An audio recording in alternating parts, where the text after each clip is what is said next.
It is completely false that you have to work hard to make students want to learn or teachers want to teach. For example, walk into any pre-K classroom and students for the most part are full of positive energy, learning with fervor. Now compare that to a high school classroom where students for the most part seem lulled to sleep, and if there be much life at all, it's negative. But how does a system so effectively manage to destroy the most valuable instinct humans have, to learn? Sure, some of it is age, but take those same lifeless students to the gym or debate something meaningful, and suddenly they spring to life. Now, many wrongly explain this zap of enthusiasm with limited beliefs like, oh, kids these days are just so lazy, no discipline, attention deficit, don't care, and on with defeatism. When in fact, what if it's not kids these days so much as the mandated curriculum these days? See, the vast majority of kids and teachers are not inherently lazy, never have been, never will be. Think about it. Humans are a wildly successful species despite being one of the most physically vulnerable in the entire wild. I mean, honestly, garden snails have a more innate survival skill set than we do.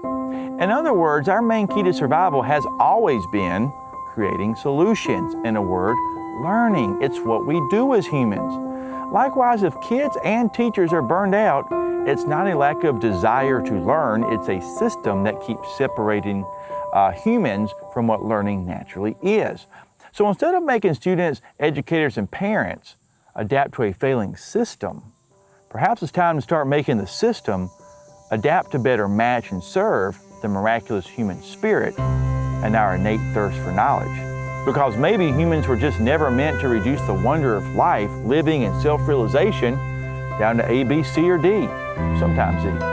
And maybe learning and teaching is as much of an art as it is a science, and the beauty of our being and expression of our growth and ourselves cannot be standardized, but rather realized and expressed in infinite ways and wonder that your data from never-ending forced diagnostic testing will never show.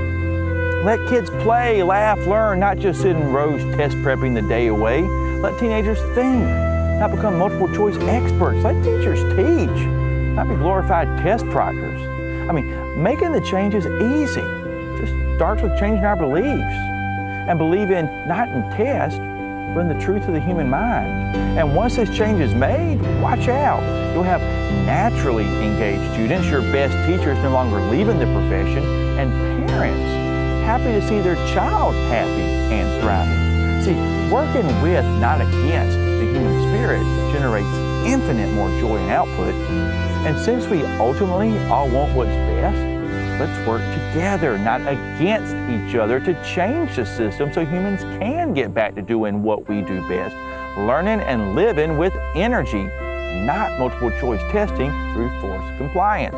Any system that fails to realize that reveals a bad system, not bad humans. Our children are counting on us, and we can do it. Your voice, our strength, their future.